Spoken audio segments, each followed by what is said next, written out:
Hi, everyone. This is Regina Rodriguez Cisneros, and I'm here with Katrina Hazel. Hi, Katrina. Hi. Thanks for sitting with me today. Today, we're talking about person centered planning and the importance of including culture in person centered planning. And Katrina is going to talk to me today about why it's important to her. First, Katrina, I was hoping that you could introduce yourself and tell me where you and your family are from. My name is Katrina, and I'm from Brooklyn, New York. Um, my parents are from the Caribbean, so which also means I have a Caribbean background. There's a different perception about disability in the Caribbean, right? Yeah, in the Caribbean, most Caribbean places, disability is not visible.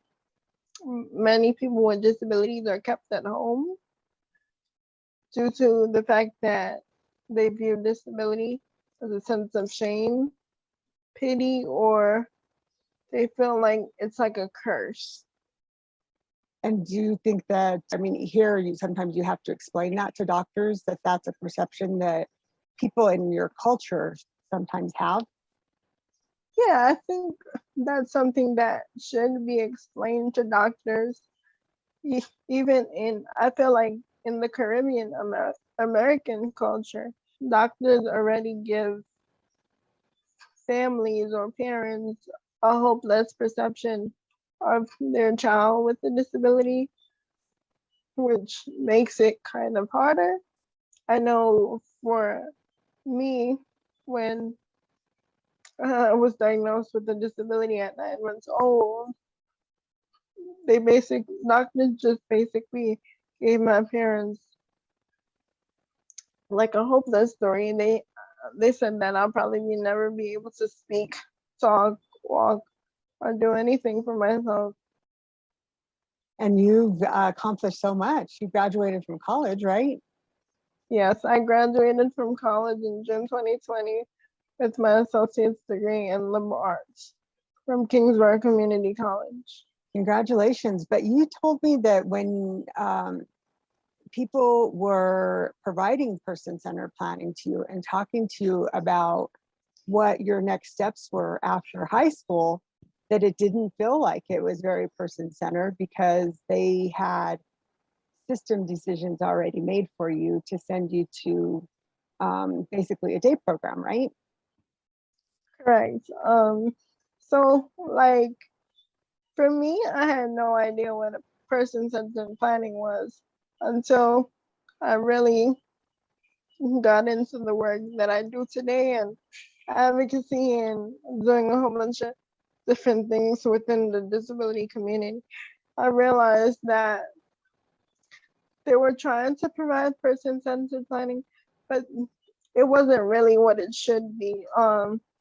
When I was in a high school, they only planned on sending me to a day program due to my many physical disabilities and needing support. They never really sat down with me and had a conversation with me about my dreams and goals. They just basically heard what I said I was gonna do, took note of it, and made it into a plan. They never gave me no steps or direction. And do you think that they forgot to ask you what was important to you? They forgot to ask you what your goals are, what's important to you, what means the most to you? Yeah, I really think they forgot to ask me those things, or they're so used to the typical expectations that they didn't know how to bridge those gaps, and they didn't realize how much potential I had because they didn't take the time to get to know me. Right. And when you make decisions for about your life and about your goals and about your aspirations, do you do that by yourself or do you include your family, the family members? In terms of making decisions, about maybe 3 years ago now, I learned about supported decision making, Mm-hmm. which is an alternative to guardianship. And when I found out about that, it was like a light bulb to my life went off. because I knew that was something I always wanted. Once I turned 18, um, my case managers and everyone will continue to ask me when when are we ready to apply for guardianship. And when my parents learned about what really guardianship is, they was like, why do they need to apply for guardianship when I'm able to do things for myself and they'll be there to support me whenever I need them.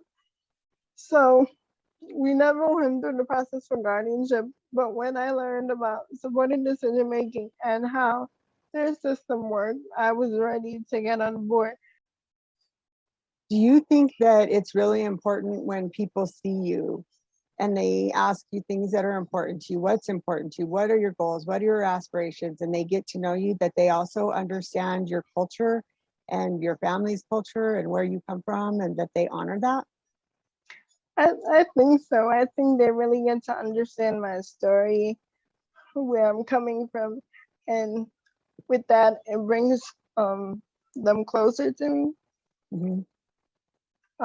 Which is why now I have like a huge support team, a huge like almost fan club, um, just there, um, supporting me and seeing my dreams and goals come true. So, what kind of questions or what recommendations would you have for people who are working with individuals with disabilities, providing person centered planning, and you want them to honor culture? What would be the piece of advice you want to give them? The advice I would give them is basically to remember that people with disabilities are human and we have dreams and goals too.